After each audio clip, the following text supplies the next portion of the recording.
টানা তৃতীয়বারের মতো ভারতের প্রধানমন্ত্রী হতে চলেছেন নরেন্দ্র মোদী। স্বাধীন ভারতের প্রথম প্রধানমন্ত্রী জওহরলাল নেহরুর পাশে নিজের নামটিও তিনি লেখাতে চলেছেন।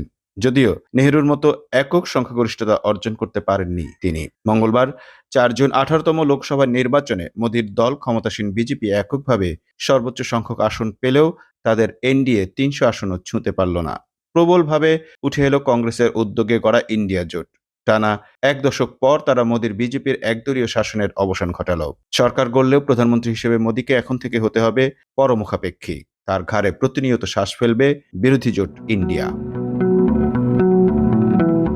লোকসভা নির্বাচনের সবকটি চূড়ান্ত ফল ঘোষণা করা হয়েছে। ভারতের নির্বাচন কমিশন ও গণমাধ্যমের তথ্য অনুযায়ী ৫৪৩টি আসনের মধ্যে ক্ষমতাসীন দল বিজেপি পেয়েছে ২৪০ আসন।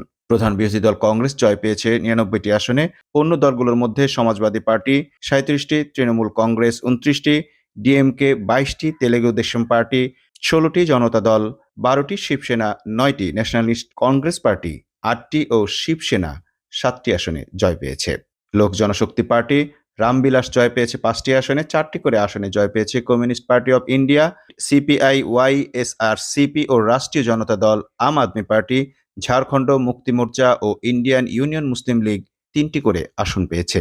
Communist party of India, Marxist Leninist liberation CPI, MLL, Janata Dal JDS, Jammu and Kashmir national conference JKN, Rashtriya Lokdal RLD, Jansena party JNP ও ভিসিকে ২টি করে আসনে জয় পেয়েছে। এছাড়া বেশ কয়েকটি দল ১টি করে আসনে জয় পেয়েছে। স্বতন্ত্র প্রার্থী হিসেবে লোকসভার সদস্য নির্বাচিত হয়েছেন ৭ জন। ভারতীয় সংবাদ মাধ্যম দ্য হিন্দুর তথ্যমতে ঘোষিত ফল অনুযায়ী বিজেপি নেতৃত্বাধীন ন্যাশনাল ডেমোক্রেটিক অ্যালায়েন্স এনডিএ জোটের মোট আসন সংখ্যা দাঁড়িয়েছে ২৮৬টি।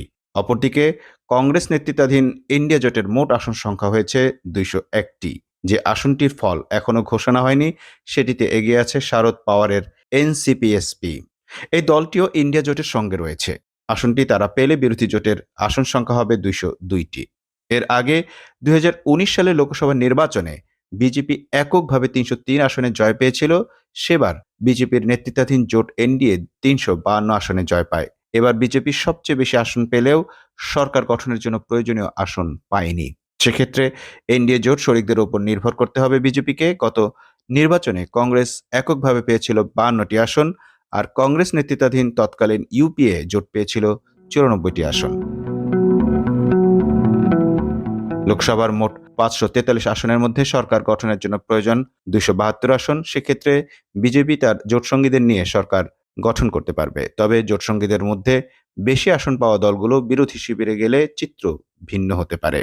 বিজেপি নেতৃত্বাধীন জোটের শরিকদের প্রধান অন্ধ্রপ্রদেশের চন্দ্রবাবু নাইডুর তেলেগু দেশম পার্টি ১৬টি এবং বিহারে মুখ্যমন্ত্রী নীতিশ কুমারের জনতা দল ইউনাইটেড জেডিইউ ১২টি আসনে জয় পেয়েছে।